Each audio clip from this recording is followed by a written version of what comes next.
Today's story is so intense, it leaves you holding your breath set against the raw silence of the old American West, where dust hangs in the air and danger walks openly beneath the sun.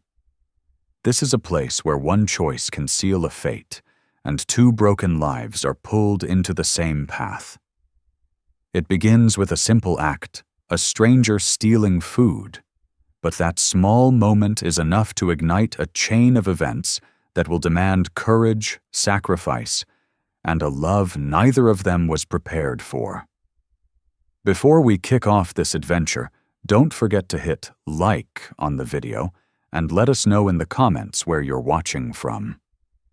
Bram Wilder lived alone on his family's spread, a man untouched by any woman unready for whatever the frontier might decide to leave on his land. When he caught her lifting supplies from his storage shed, in the thin gray light of early morning instinct, told him to reach for his rifle. Yet something in the way she carried herself, the stubborn set of her shoulders, the calm defiance in her stride, rooted him to the spot. She was Chinese hardened by survival, and a single sentence she would speak days later would crack every wall Bram had built around his solitary heart. What he didn't yet understand was that Anzu wasn't stealing only because she was hungry, and what she couldn't have known was that the untouched rancher watching her from the shadows would soon become more dangerous to her past than any threat Stone Hollow had ever sent after her.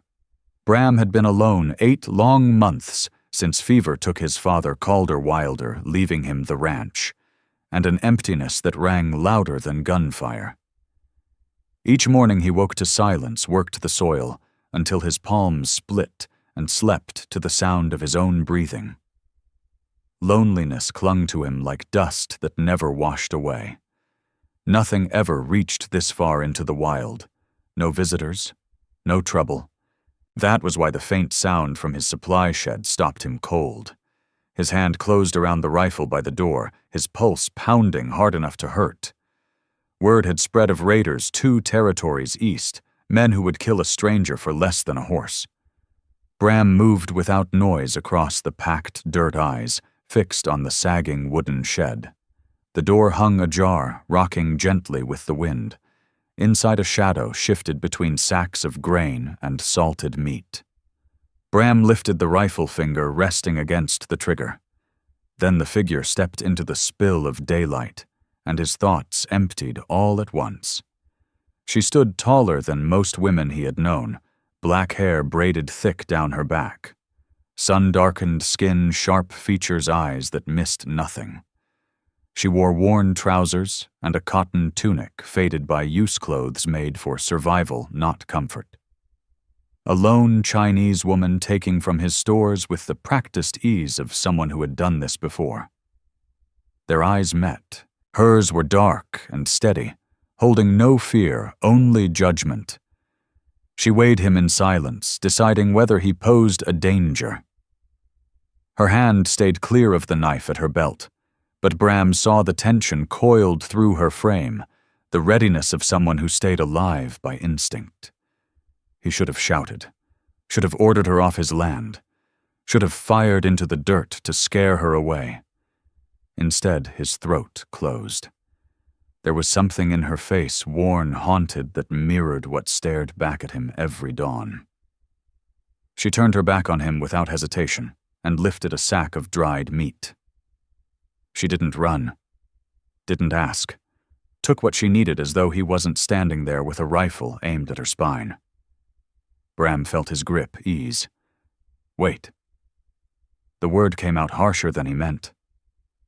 She froze, then slowly glanced back over her shoulder, one brow lifting question or warning he couldn't tell. Bram lowered the rifle. His hands shook, and he wasn't sure if fear was the reason. You don't have to steal it. Her eyes narrowed. She didn't trust him. Every line of her body said so. Still, she didn't leave. She stood holding the sack, waiting to see what kind of man he was, to see if he was like the others, who spoke gently and acted cruelly. Bram stepped back, giving her room, giving her a way out if she chose it. Take what you need, he said. "Just don't come back." For a long moment she only stared at him.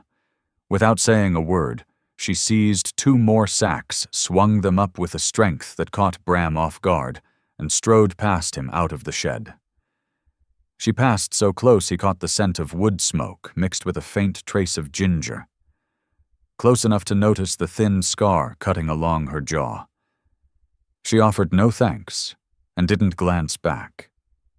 She headed straight for the tree line where the wild country swallowed the land her stride long and certain. Bram watched until she vanished into the shadows of the cottonwoods. His pulse still racing, his mind crowded with questions he couldn't answer. What he never saw was that 50 yards into the timber, Anzu stopped. She lowered the sacks and turned eyes fixed on the ranch house and the young man standing rigid beside his shed. For the first time in 6 months, something stirred in her chest that wasn't anger or grief. It was curiosity, and she knew better than anyone how dangerous that feeling could be. 3 days passed before Bram saw her again. 3 restless days of glancing over his shoulder, of flinching at every sound, of lying awake, wondering if she would return and whether he wanted her to. He was mending fence along the eastern pasture when the sensation hit him, that sharp prickle between the shoulders, the feeling of being watched. His hand stilled on the rough timber splinters biting into his palms. He didn't turn. If it was her, he didn't want to scare her off. If it wasn't, he refused to look like prey. He went back to work, driving the post into the hard ground with measured blows. Each strike sent a dull tremor through his arms.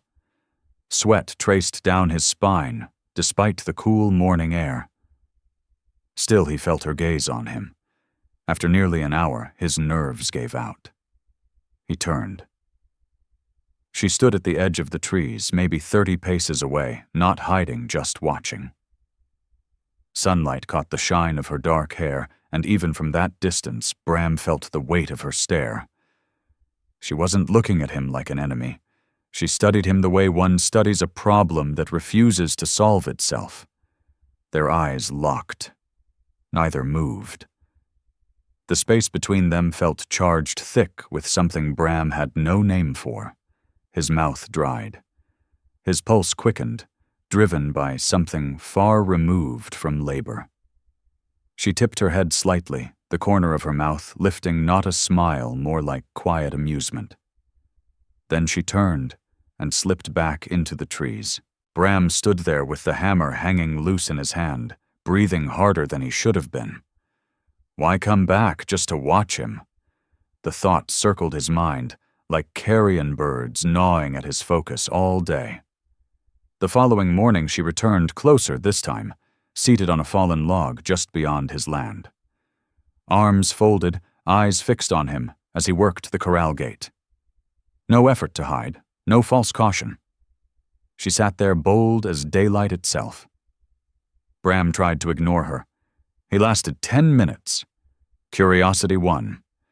He set his tools aside and walked toward her, every step feeling heavier than the last.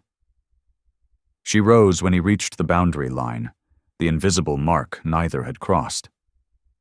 Up close, he noticed what distance had hidden the careful repairs in her clothes, the faint calluses along her fingers, the way her body held tension like a drawn wire, ready to snap into motion. "Why do you keep coming back?" The question came out rough. She didn't answer. She only watched him with that same measured, weighing stare. When she finally spoke, her English carried an accent, but rang steady and clear. "You're not what I expected." "What were you expecting? Violence, cruelty, the things white men usually offer." She rose as she spoke, and once again Bram became aware of her height. Her eyes nearly met his. "But you gave me food. You let me walk away." Why, Bram swallowed.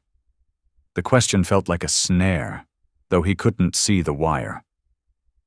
"You looked like you needed it more than I did." Something shifted in her expression. Not softness, not quite, but the sharp edges dulled a fraction. You live alone." It wasn't asked as a question. He nodded anyway. "So do I," she said, the words falling like a quiet admission, as if revealing a weakness she rarely allowed herself to name. Silence settled between them, heavy, but not uneasy, laden with thoughts neither dared voice. Bram caught the scent of ginger again, mingled with leather and earth. He noticed the rise and fall of her chest as she breathed, felt warmth rolling off her despite the cool air. "My name's Bram." She studied him for another long moment.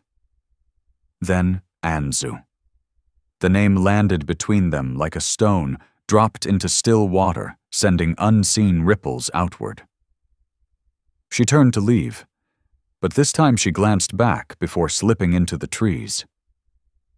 In that look, Bram felt his gut tighten with something that tasted like fear mixed with anticipation. He knew she'd return tomorrow, and that until she did, she'd fill his thoughts. She came back the next day at noon, when the sun stood high and shadows shrank to nothing. This time she didn't linger at the tree line. She crossed his land without hesitation, passed the corral, the supply shed, and stopped right in front of him as he sat on the porch steps, chewing dried meat and stale bread. Bram froze food suspended halfway to his mouth. His heart pounded hard enough he was certain she could hear it. Anzu stopped 3 feet away, close enough that he had to tilt his head back to meet her gaze, close enough to see flecks of gold buried in her dark eyes. "You're afraid of me," she said. Not a question, an observation. "I'm not." He stopped himself. Lying felt pointless, maybe even dangerous. Fear keeps a man alive. She sat down beside him on the step, close enough that her shoulder nearly brushed his. Nearly. The nearness sent awareness prickling across his skin. "But that's not why your hands shake when I'm near." Heat rushed into his face. He set the bread aside, appetite gone. "I don't know what you mean." "Yes, you do." She turned fully toward him, and the blunt honesty in her gaze stripped away every defense he might have raised. "You watch me the way a starving man watches food, the way a man lost in the desert watches water." Bram's throat tightened. He wanted to deny it. Wanted to stand up and leave. Wanted anything except to sit there under the weight of her attention. His body refused to move. Anzu leaned closer, her breath warm against his cheek. "I haven't lain with a man in 6 months," she said quietly. "Not since my husband died. Do you know what 6 months of wanting feels like?" Bram, the world narrowed to just the two of them. The heat of her body beside his. The low rasp of her voice setting every nerve alight. His voice broke. He cleared his throat and tried again. "I wouldn't know." She drew back slightly, studying his face. Understanding flickered in her eyes. Then something deeper. Something that might have been hunger. "You've never been with a woman?" It wasn't a question. Shame still burned through him. At 24, he should have been. Should have done a lot of things. But life out here offered no town within miles, no neighbors, nothing but land labor and the long quiet. No, Bram admitted the word, barely carrying. Anzu lifted her hand, her fingers tracing his jaw so lightly it could have been imagined, except his skin flared everywhere she touched. That isn't something to be ashamed of. Then why does it feel like it is? Because you think it makes you less. Her thumb brushed his lower lip, stealing his breath. Maybe it makes you more. Before he could ask what she meant, before he could make sense of her hands on his skin, she went rigid head, snapping toward the eastern trees. Bram saw it then, what she'd heard first. Movement in the brush. Not one person, several. "They're looking for me." Anzu said, her voice flat and cold. The woman who'd touched his face vanished, replaced by the survivor he'd first seen in the shed. Her hand went to the knife at her belt. "Who my husband's people? I've been gone too long." She glanced down at him, and for the first time he saw something like regret in her eyes. "They won't understand why I'm here. They won't understand you." 3 men stepped out of the trees, tools in hand that could easily serve as weapons, faces set hard with suspicion. They took in Anzu standing over him, Bram seated at her feet. The lead man's eyes narrowed as he barked something in a language Bram didn't know, but felt in his gut like a blow. Anzu answered in the same tongue, sharp and unyielding. The man advanced a step, grip tightening on a hatchet. The other 2 fanned out, boxing them in. Bram rose slowly, hands open and empty. His thoughts raced. None of the choices were good. These men could kill him without effort, torch his ranch, and vanish before anyone noticed. Anzu, standing between him and them, looked torn, measuring whether to fight or run. The leader spoke again, and her shoulders tensed. Whatever passed between them wasn't a farewell. In her look lay everything they hadn't said, everything that had grown over these short days, and something else that felt like a promise. Then she turned and walked toward her people. Bram's hands curled into fists, every instinct screaming for him to stop her, even knowing it would cost his life. 2 nights later, a sharp tap struck his window. Then another. Bram grabbed his rifle and moved to the glass, heart hammering. In the moonlight he saw her. Anzu stood in his yard, a bruise dark along one cheekbone, breathing hard. She motioned urgently toward the house. He didn't think. He ran downstairs and flung the door open. She slipped past him, scanning the darkness behind her. "They're coming, not far." "What happened? I refused the man they chose for me. I said I'd choose my own path." She touched the bruise without flinching. "My husband's cousin did this. She said she had shamed her family, shamed the memory of her dead husband." Bram heard it. Then voices drifting through the night. They were tracking her. "Cellar," he said, already moving. He caught her arm and pulled her toward the small door set into the kitchen floor. "Under the rug. It's hidden." She hesitated, eyes locking onto his. In them he saw something new. Vulnerability. Trust. She nodded and let him guide her down into the dark. The space was cramped, barely tall enough to stand shelves packed tight with jars and winter stores. Bram followed her in, closed the door above them, and dragged the rug back into place. Darkness closed in. He heard her breathing fast, shallow, and felt the heat of her body in the tight space. They stood so close that when he shifted his chest, brushed her shoulder. "They'll search the house," she whispered, breath warm against his neck. "We stay quiet." Bootsteps sounded overhead, heavy, deliberate, crossing his floor. Bram's hand found hers in the dark, and she squeezed hard enough to hurt. Her other hand pressed flat to his chest. He knew she could feel his heart slamming beneath her palm. Voices moved above them, angry, searching the scrape of furniture, the crash of glass. They were tearing his place apart. Anzu's fingers knotted in his shirt, her body taut against his. In the pitch black, every sense sharpened the ginger scent of her hair, the warmth of her skin, the hitch in her breath when his thumb brushed her knuckles without him meaning to.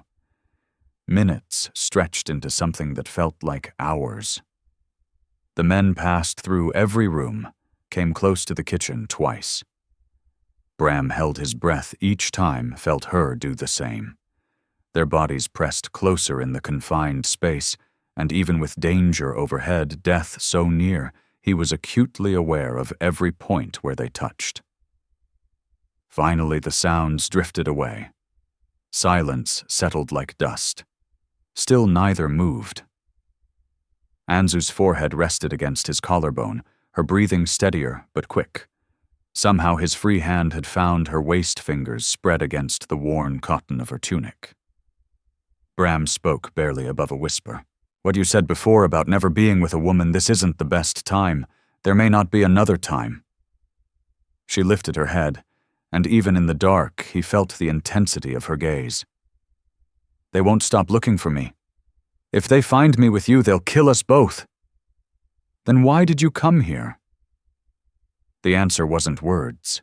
Her lips found his in the darkness, and his thoughts scattered like leaves in a hard wind. She kissed him with a hunger that stole his breath, hands moving to his face, his neck, his shoulders. He answered on instinct, pulling her closer, tasting desperation and want. When she drew back, they were both breathing hard. That's why she said, "Because after 6 months of grief and anger and loneliness, you're the only thing that's made me feel alive again." "I don't know what I'm doing," he admitted, voice rough. "Neither do I anymore." Her fingers traced his jaw in the dark. "But I know I can't go back to them. And I know I can't stop thinking about you." Above them the house lay silent. The men were gone, but neither of them moved to leave the cellar. Not yet. Because in that small dark space, pressed together with danger all around, something had shifted between them, something that couldn't be undone. Anzu stayed.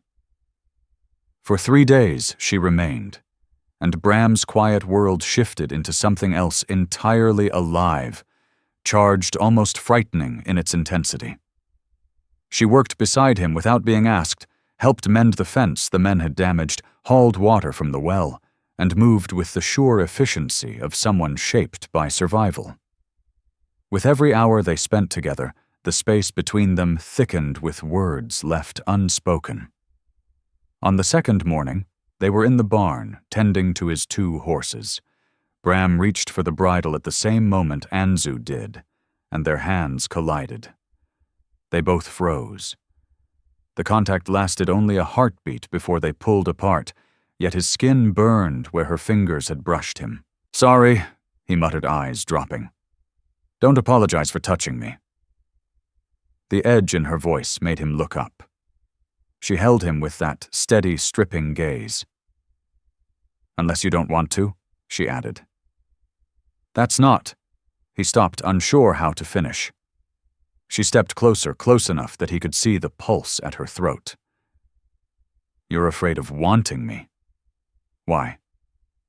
"Because I don't know how to want someone like this." The truth came out raw. "Everything about you tells me you're dangerous, that I should send you away. But every time I imagine you leaving, I can't breathe right." Something softened in her face. She lifted a hand and touched his cheek, her fingers gentle.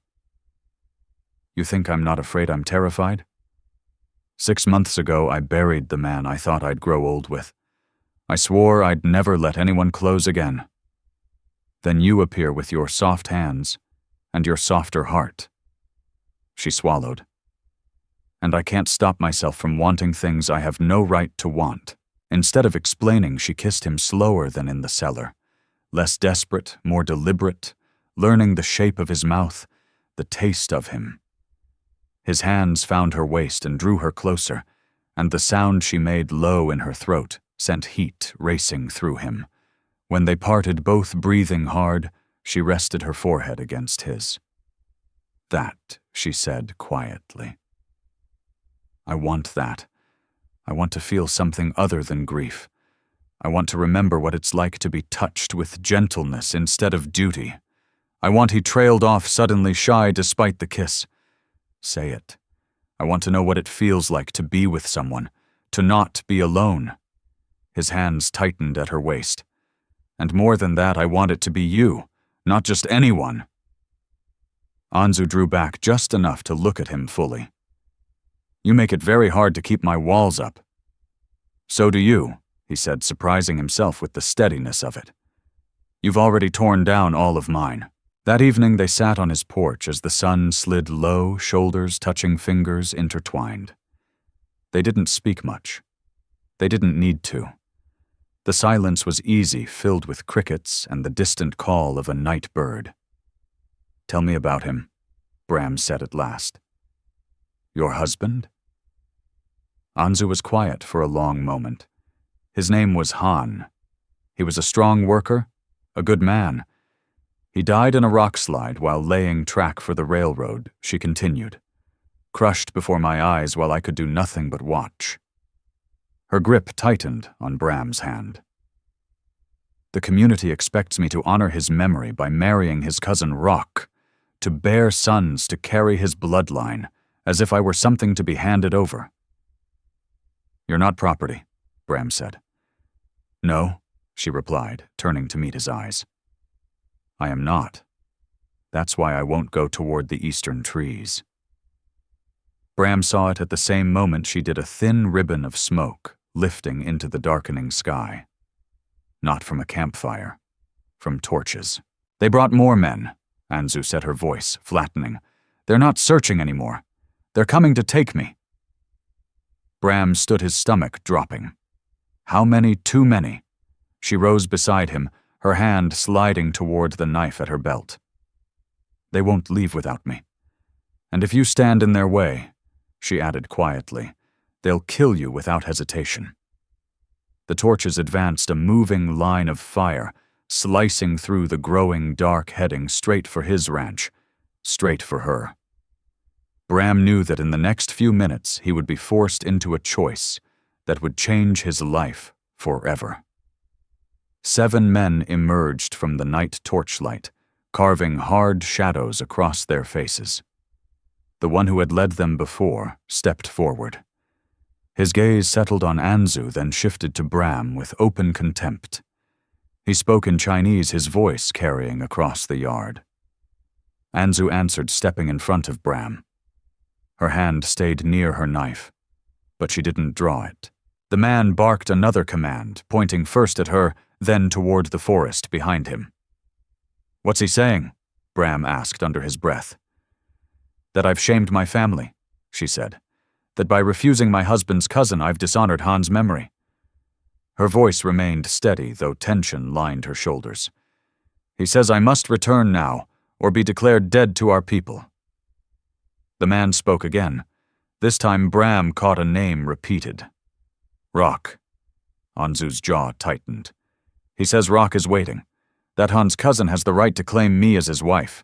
That this isn't negotiable. She swallowed. If I don't come willingly, they'll burn this place to the ground with you inside.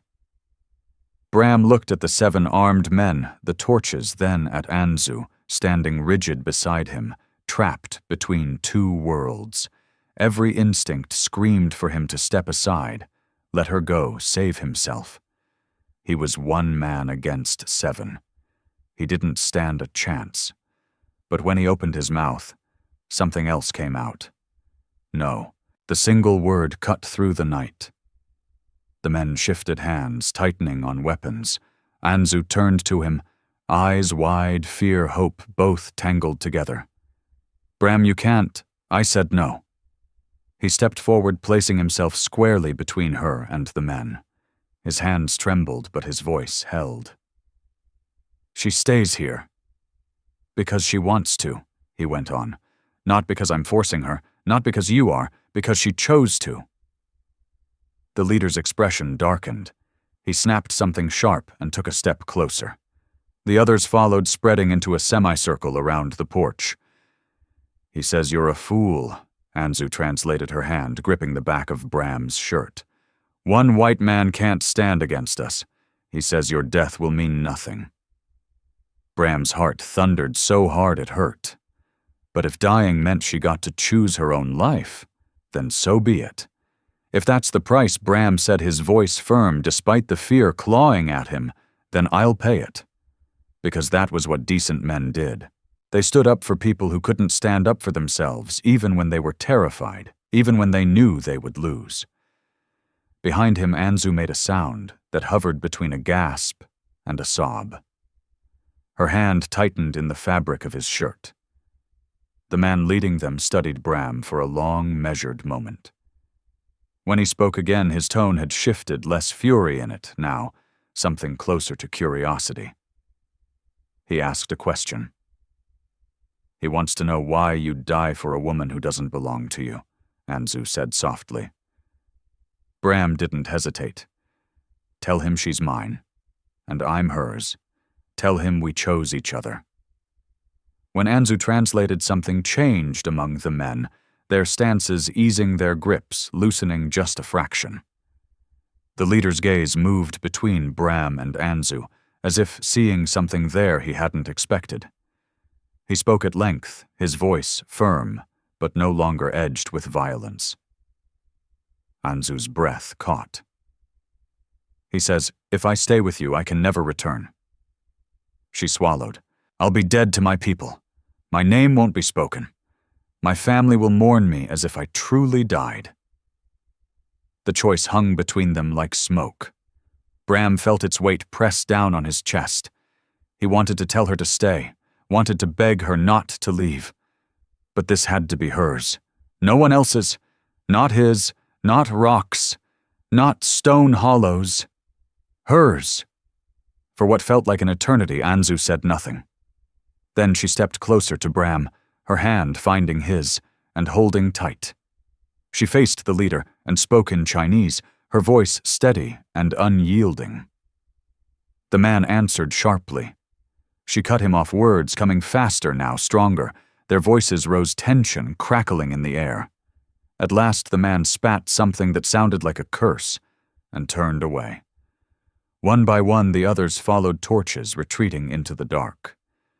Before the leader disappeared completely, he looked back once more, not at Anzu, but at Bram. In his eyes was something that might have been respect. They stood there long after the last torch vanished, hands still clasped, neither speaking. The weight of what had just happened settled over them. Anzu had chosen exile. She had chosen him over everything she had ever known. "You didn't have to do that," she said at last, her voice rough. "Stand in front of me like that. You could have died." "I know." Bram turned to face her fully. In the moonlight he saw tears tracing down her cheeks, the first time he had ever seen her cry. He brushed one away with his thumb. 6 months ago I buried my father and thought I'd live the rest of my life alone. I figured that was it. Quiet. Empty. Safe. His hand lingered at her cheek. Then you showed up and made me feel things I didn't know I could feel. Made me want things I didn't know how to want. He exhaled. That's when I realized safety isn't living. It's just existing. Anzu closed her eyes, leaning into his touch. "I've given up everything for this. For you." "I know," he said, "and I'll spend every day making sure you never regret it." She opened her eyes, and the vulnerability there stole his breath. This fierce woman who had faced armed men without bending looked at him like he was the only solid ground left beneath her feet. "Take me inside," she whispered. His heart slammed against his ribs. "Anzu, I need to feel something real," she said, voice shaking. "Something good." She swallowed hard. "I need you." They barely made it through the door before she was kissing him, hands in his hair, body pressed against his, with an urgency that left no room for doubt. Bram answered on instinct, backing her toward the stairs, nearly tripping over himself in the rush. "Slow down," she murmured against his mouth, even as her fingers tugged at his shirt. "We've got time now," she said. "All the time we need." They reached his bedroom, and the rush softened into something else, something careful. Anzu's hand slowed as she unbuttoned his shirt, her fingers tracing the lines of his chest with a gentleness that made him shiver. He answered in kind, clumsy but attentive, working the ties of her tunic with care. "I don't know what I'm doing," Bram admitted, his voice unsteady. "Neither do I." She took his face in her hands and made him meet her eyes. "Han and I, we were young. It was duty more than desire. Quick and practical, like everything else we knew." She hesitated, then went on. "I don't know how to do this slowly, how to make it mean more than bodies coming together. Then we'll figure it out together." What followed was awkward and unsure, and perfect in its imperfection. Anzu guided him with patient hands, showing him where to touch, how to move. In the quiet, he learned the map of her every scar, every curve, every place that held warmth. She drew in a breath when he kissed the hollow of her throat, leaned into him when his hands settled at her hips. When they finally came together, the sound she made held both release and relief. And he understood this wasn't just desire. It was two people who had been alone too long, finding shelter in each other, finding ease, finding rest. Afterward, they lay tangled together, skin-warm breaths slowing. Anzu rested her head on his chest as his hand moved in an easy rhythm along her spine. They didn't speak for a long while. 6 months, she said at last, softly. 6 months, I thought I'd never feel this again. I know, Bram murmured, pressing a kiss to her hair. I could feel how afraid you were. She lifted her head to look at him. In her eyes was something gentle he hadn't seen before. But you did it anyway. That's what courage is, he said, not the absence of fear choosing to act with it. He smiled faintly. My father used to say that. A wise man. She settled back against him, fingers tracing idle patterns on his skin. What happens now, Bram? I can't go back. My people won't come for me again. I'm alone in this world except for you. Then we build something new, he said, tightening his arms around her. Stay, help me run this place. We'll make it work. You make it sound simple. Maybe it is, he said. Maybe we've both been making it harder by trying to carry everything alone. He felt her smile against his chest, then heard her laugh, real and unguarded. The sound filled a place in him he hadn't known was empty. 3 months passed like water through fingers. The ranch that had once been Bram's quiet confinement became something else entirely, a home, a life, a future he'd never dared imagine. Anzu moved through the land with the assurance of belonging. She mended fences the right way, taught Bram methods he'd never learned, expanded the garden with herbs and vegetables laid out in patterns from memory. She turned the spare room into a workspace, crafting useful goods they could trade at the distant settlement. One morning, Bram watched from the porch, coffee warming his hands. Anzu worked in the corral with the horses, her movements calm and certain as she soothed the mare that had been skittish since Calder Wilder's death. Under her steady guidance, the animal eased, learning trust again. Like her, he had changed. Bram could feel it in the way he carried himself now, in how he no longer startled at his own shadow, in how he could meet his reflection and recognize a man who had chosen courage over comfort, who had stood his ground against armed men when every instinct urged him to run, who had learned what it meant to truly share a life with someone, body and soul. Anzu looked up and caught him watching. Her mouth curved into that small smile that still made his heart stumble. She crossed the yard, climbed the porch steps, and settled beside him on the bench he'd built just 2 weeks earlier. Her shoulder brushed his with an easy familiarity. "You're staring again," she said, taking his coffee and stealing a sip. "Can't help it," he replied. "Still hard to believe you're real." "I'm very real." She handed the cup back, her fingers lingering on his. "And I'm not going anywhere." They sat in a quiet that felt earned, watching the sun lift higher.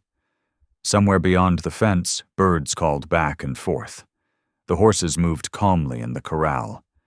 Everything felt settled right in a way Bram had never known before. "Do you regret it?" he asked softly, giving up everything Anzu thought for a moment. "I gave up a life where I had no voice, no choice, a life where I would have been passed from one man to another like property." She turned to him, her gaze steady and sure. "What I found here is worth more than all of that. I found freedom. I found partnership. I found a man who sees me as his equal, not a burden or a prize." She paused. "I found what you did." Bram set the coffee down and took her hands in his. "You saved me, you know. She tilted her head. "How so? I was just existing," he said, "waiting for life to happen. Then you walked into my world and showed me that life only comes to those brave enough to reach for it." She leaned her head against his shoulder. We saved each other. A month later, they stood side by side in the evening glow, looking out over the ranch shaped by their shared work. The fences stood firm. The garden flourished. The horses were healthy and well-trained. They had built something solid, something meant to last. Bram drew Anzu close, and she came willingly fitting against him, as if she'd always belonged there. "My father used to say a man's wealth isn't counted in land or gold," Bram said, smiling down at her. "It's counted in the moments that steal his breath." "Then you must be rich," she said. "I'm the richest man alive." She laughed warm, full, and kissed him as the sky burned with color. In that kiss lived everything they had faced: fear and courage, choice and consequence, loneliness transformed into connection. They had both been broken in different ways, both alone, both shaped by forces beyond their control. But together, they had built something neither could have forged alone: a life freely chosen, a love earned through trust and vulnerability. And in the end, it was worth more than any kingdom either had left behind. Finally, let me send my deep thanks to you. Thank you for listening, and for allowing this story to speak to your heart. The Wild West still holds countless truths, some painful, some tender, all worth remembering. Stay with us, subscribe, comment, and invite others to discover these untamed stories. From our hearts to yours. Thank you for being part of this journey. Aviso legal barra disclaimer. Each story shared here is produced for storytelling enjoyment. Certain scenes may include fictional or dramatized elements inspired by historical circumstances. Although AI tools assist us in visuals narration and script development, the emotional tone, editing, and quality control are conducted by people to ensure meaningful experiences. We fully uphold YouTube's policies, using no deceptive recreations or impersonations of real individuals. All creative resources are properly licensed. Unauthorized copying, re-uploading, or remixing is not permitted.